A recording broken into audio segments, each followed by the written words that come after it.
Hello dear students. If you recall in an earlier lecture on cyclic groups, I'll put the link in the description box below. But let's try to just recall over here. I had given you two very important examples of cyclic groups.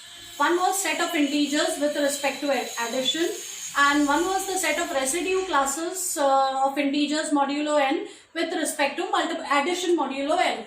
So one group was set of integers with respect to addition, and another example was set of residue classes of integers modulo n with respect to addition modulo n. At that time I had mentioned that these two are very important examples of cyclic groups. This is an example of an infinite cyclic group, and this is an example of a finite cyclic group of order n. And I had said these two specifically are very important, but at that point of time I could not give you a justification as to why I am saying that these two are so very important. But now is the time to look at the importance of these cyclic groups. So as our first result, we are going to prove that every infinite cyclic group, whichever infinite cyclic group you pick up, it does not matter. Every infinite cyclic group is going to be isomorphic to this particular group, set of integers with respect to addition. And in the next lecture, we will prove that every finite cyclic group of order n has to be isomorphic to this. So if you take a cyclic group, it will either be isomorphic to this or isomorphic to this. That means it will either behave like this or it is going to behave like this. And that is why it is enough to look at these two examples of cyclic groups. In this lecture, we are going to prove that every infinite cyclic group is isomorphic to Z plus. So let me start with an arbitrary infinite cyclic group. So let G be an infinite cyclic group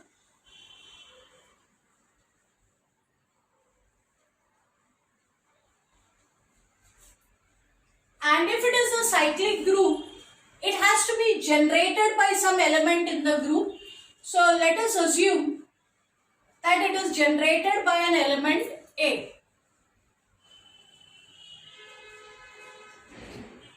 So we have a cyclic group and therefore we must have some generator for that cyclic group. So we will assume that an element A of G is a generator of this group. We are also assuming that this group is infinite. So order of G is infinite, but for a cyclic group, we know that the order of the group has to be equal to the order of the generator. So because G is cyclic, because this group is cyclic, the order of the group has to be equal to the order of the generator. And because order of the group is infinite, this will mean that the order of the generator is also infinite. Now we are dealing with order of an element. So let's recall the definition of order. We say that the order of an element is n if and only if n is the least positive integer such that a raised to n is e. So the order of A is said to be a positive integer n if and only if n happens to be the smallest positive integer for which this equation is satisfied. And if there is no such positive integer, then we say that the order of A is infinite. So if the order of A is infinity, basically it means that there is no positive integer n for which this equation is satisfied. But actually, even if so it also will mean that there is no negative integer, because see what will happen. Suppose there is a negative integer which satisfies this equation. So definitely if order of A is infinity, by the definition it means that there is no positive integer which will satisfy this equation. But let us see if a negative integer can satisfy this equation. So if A raised to minus 5 is E, let me take inverses on both sides. I will get A raised to minus 5 inverse is E inverse, and this will mean A raised to 5 is E. So if there is a negative integer which satisfies this equation, I will also be able to find a positive integer which will satisfy the equation. So if there is no positive integer which satisfies this equation, it is obvious that there cannot be a negative integer also which will satisfy the equation. So when I say order of A is infinity, not only does it mean that there is no positive integer which will satisfy this equation, but it will also follow that there is no negative integer which will satisfy this equation. So there is no positive integer which satisfies this equation. There is no negative integer which will satisfy this equation.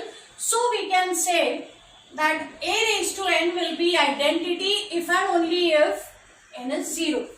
Surely if I put n equal to 0, A raised to 0 by definition is identity. But now we are saying that there is no positive integer which satisfies this equation, no negative integer which satisfies this equation. So 0 is the only one which will satisfy this equation. So in this case, when the order of A is infinity, A raised to n will give me the identity if and only if n is equal to 0. Now remember, G is a cyclic group. So every element in G has to look like some integral power of the generator. So every element of G, because G is cyclic generated by A, every element of G has to look like an integral power of the generator. Also, no two different powers can give us the same element. For example, suppose I have two integers R and S, for which A raised to R is the same as A raised to S. So suppose for two integers, these powers of A give me the same element, then A raised to R times A raised to S inverse will be A raised to S into A raised to S inverse, and by laws of indices this will be A raised to R into A raised to minus S. So I can write it as A raised to R minus S, and on this side I have identity.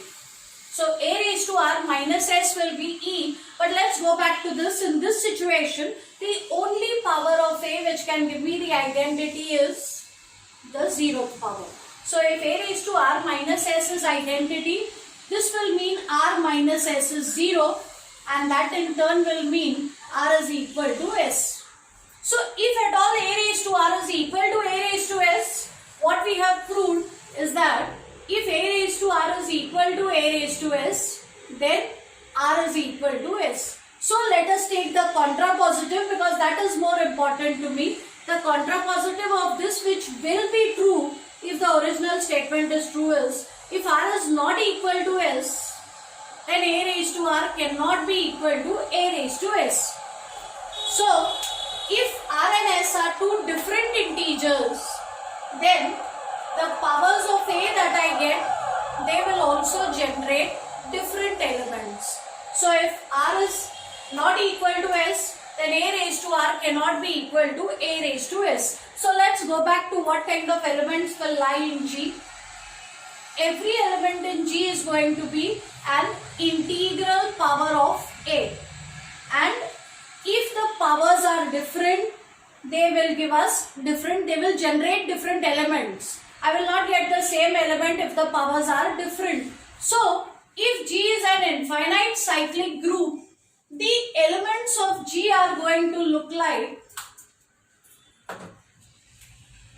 elements of G will look like A raised to M, where M is any integer, and they are all distinct elements. So, if I have to list a few of them, they will look like A raised to minus 3, A raised to minus 2. Let me write it on the next slide. So if I list a few of these elements, I'll get A raised to minus 3, A raised to minus 2, A raised to minus 1, A raised to 0, A raised to 1, A raised to 2, A raised to 3, and so on. And I've already proved that different powers of A will give rise to different elements. So these are the elements of G. These are precisely all the elements of G. No elements are repeated. Now I wish to prove that if I have such a group then it has to be isomorphic to the set of integers. Let's look at what kind of elements lie in the set of integers. We have -3, -2, -1, 0, 1, 2, 3 and so on. So if I'm looking for an isomorphism between these two sets, isomorphism is a function which is a homomorphism and it should be 1, 1 and onto. So I need to have some way of defining a function from this set to this set which will satisfy all these conditions. And if you look at the elements, there is a very natural correspondence between the elements of these two sets. It's like this element is the partner for this. These two are partners, these two are partners, these two are partners. So it is very obvious what should be the function from G to Z. We will send any element in G which is of the form a raised to m to the element m. So I define the function that way.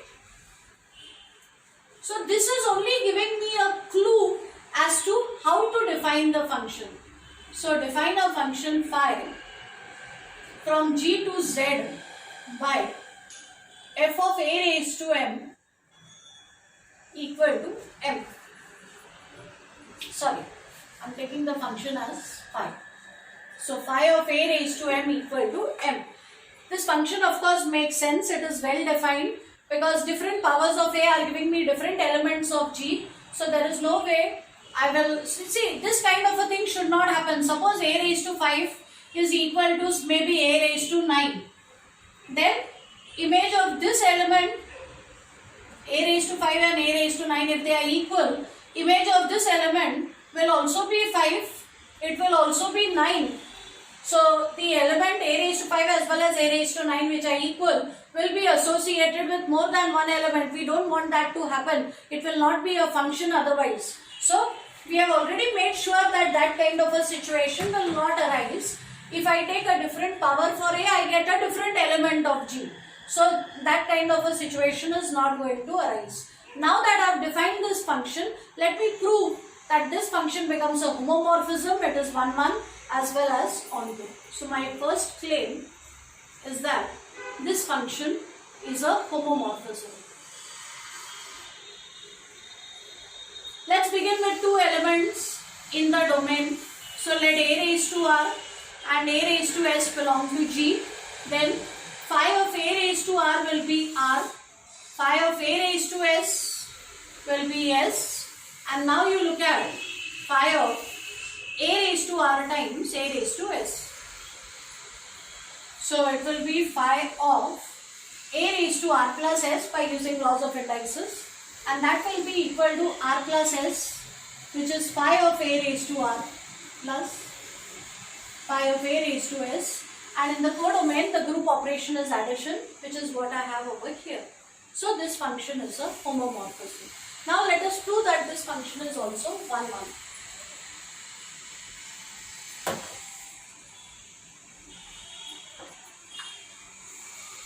So let us assume that the images are equal first. So suppose phi of a raised to r is equal to phi of a raised to s. Let's use the definition. Phi of a raised to m is m, so phi of a raised to r will be r. Phi of a raised to s will be s, but that will mean a raised to r is the same as a raised to s. So if images are equal, the elements are equal, that means this function is 1, 1. So phi is 1, 1. Let us now finally prove that this function is onto.